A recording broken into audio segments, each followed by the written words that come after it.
Smart thermostats often need a dedicated C wire for constant power, so if your thermostat lacks a C terminal but your heating and cooling system requires one, here's exactly what to do. First, identify whether your furnace or air handler control board has an unused C terminal and whether any spare wires are in the thermostat cable. Test continuity with a multimeter and label wires before touching anything. If there is no spare conductor but the control board has a C output, pull a new thermostat cable with at least 5 conductors or run a dedicated C conductor from the control board to the thermostat location. If running wire is impractical, install the manufacturer's compatible power extender kit at the furnace, which uses existing 2 or 3 wires to emulate a C connection. Follow the kit wiring diagram precisely and confirm the kit is supported for your thermostat model.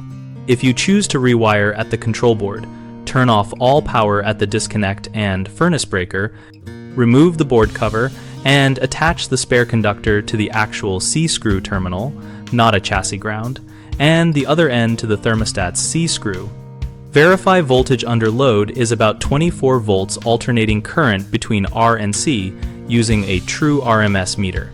When adding a common wire through a smart thermostat adapter or rewiring, reboot the thermostat and watch for 5 to 10 minute commission cycles. If the thermostat repeatedly loses power, check for a weak 24 volt transformer or a shorted wire and address that first. If your system is heat pump with auxiliary heat or has a separate zone control, consult the equipment wiring diagram because combining signals on the same conductor can cause compressor lockouts or stale thermostat behavior. One of the biggest mistakes is ignoring compatibility and wiring diagrams. Install without checking the thermostat and furnace manuals, and you risk tripping protection circuits. Fix by cross-referencing model wiring diagrams and manufacturer compatibility lists, and, when unsure, photograph terminals and call a technician. Another frequent error is using chassis ground as a substitute for a common wire, which causes erratic operation and can damage electronics. Fix by installing a proper C conductor to the control board C terminal or using a certified power adapter. Third, people often leave power on while changing terminals, which can short the control board.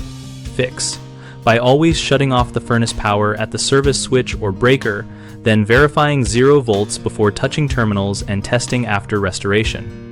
BigHomeProjects.com lists vetted local HVAC contractors and step-by-step project guides, so homeowners who need a professional can find trusted installers near them.